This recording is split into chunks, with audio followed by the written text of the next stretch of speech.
Department nothing could be touched without his knowledge. But at home anybody might have walked in. Of course, how about enemies? Did he have any particular enemies? She laughed humorously. Name anybody in the current administration. I think he had more enemies than anybody else in the cabinet. Her mouth turned down bitterly.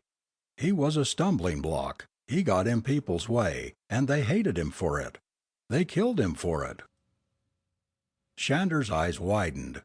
You mean you think he was murdered? Oh no, nothing so crude. They didn't have to be crude. They just let him butt his head against a stone wall. Everything he tried was blocked, or else it didn't lead anywhere. Like this Berlin conference, it was a powder keg. Dad gambled everything on going there, forcing the delegates to face facts, to really put their cards on the table. Ever since the United Nations fell apart in '72, Dad had been trying to get America and Russia to sit at the same table. But the president cut him out at the last minute. It was planned that way, to let him get up to the very brink of it, then slap him down hard.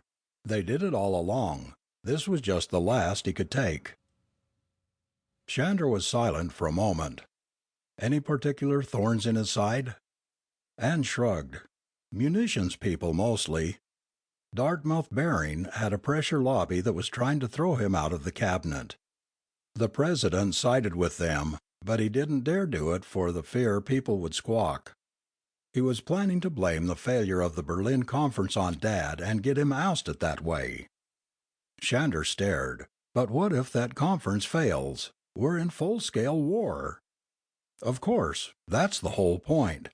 She scowled at her glass, blinking back tears. Dad could have stopped it, but they wouldn't let him. It killed him, Tom. Shander watched the smoke curling up from his cigarette. Look, he said, I've got an idea, and it's going to take some fast work. That conference could blow up any minute, and then I think we're going to be in real trouble. I want you to go to your father's office and get the contents of his personal file. Not the business files, his personal files. Put them in a briefcase and Subway Express them to your home. If you have any trouble, have them check with PIB. We have full authority. And I'm it right now. I'll call them and give them the word. Then meet me here again, with the files, at 7:30 this evening. She looked up, her eyes wide. What are you going to do? Shander snubbed out his smoke, his eyes bright. I've got an idea that we may be onto something. Just something I want to check. But I think if we work it right, we can lay these boys that fought your father out by the toes. End of section 1.